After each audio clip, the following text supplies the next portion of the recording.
নমস্কার। ২৩শে জুন থেকে ৫ই জুলাই এ হচ্ছে ১৩ দিনের পক্ষ। এটা নিয়ে ইউটিউব বা ফেসবুক বিভিন্ন জায়গায় বিভিন্ন রকম কথা বলা হচ্ছে। এটা বলা হচ্ছে যে বিনাশ অবশ্যম্ভাবী, প্রলয় অবশ্যম্ভাবী। কোনো একজন দাদু বলছেন তার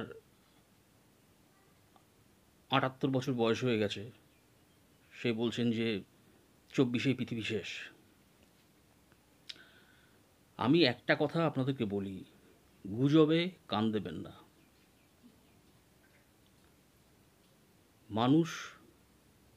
মানুষের মুখ আছে, মানুষ বলবে, আপনারা আপনাদের মতো চলুন। এটা হচ্ছে আমার বক্তব্য।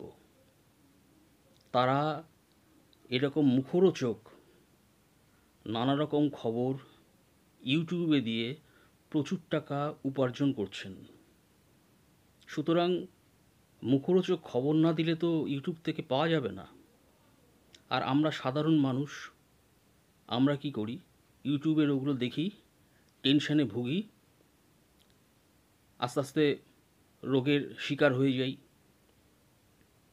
ব্যাপারটা হচ্ছে এই ১৩ পক্ষের যে সময়টা, এটা খারাপটা কেন সেটা একটু জানতে হবে।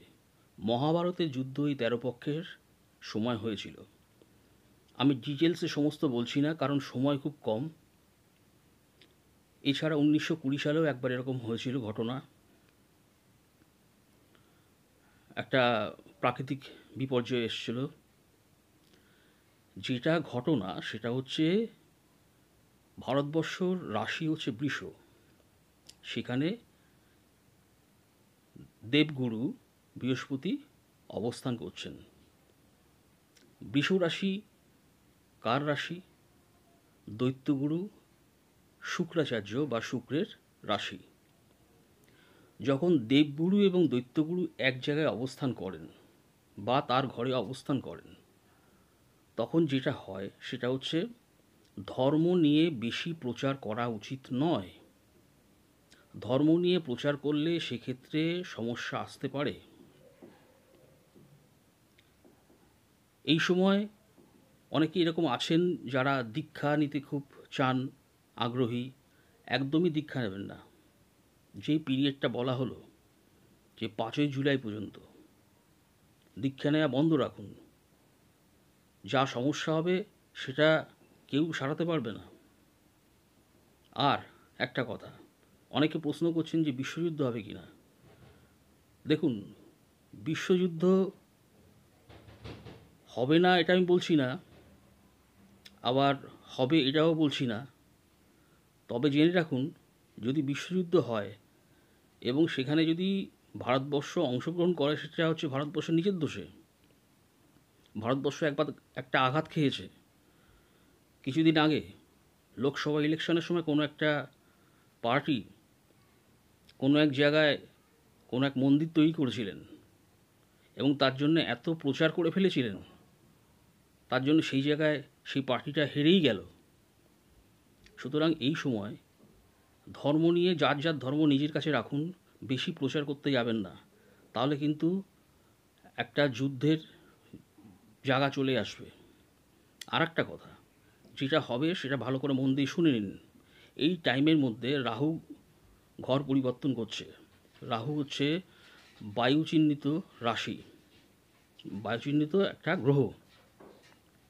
সেই যখন কোনো ইয়ারি অর্থাৎ জল চিহ্নিত কোনো জায়গায় কোনো প্ল্যানেটের ঘরে যখন আসে, তখন কি হয়, জল এবং বায়ু যেগুলো আমাদের কন্ট্রোলের বাইরে, সেইগুলো উপরে একটা প্রকোপ আসে। তাতে করে কি হবে, এই সময় আগেও বলেছিলাম ভূমিকম্পের সম্ভাবনা খুব বেশি থাকবে, জলকম্পের সম্ভাবনা বেশি থাকবে।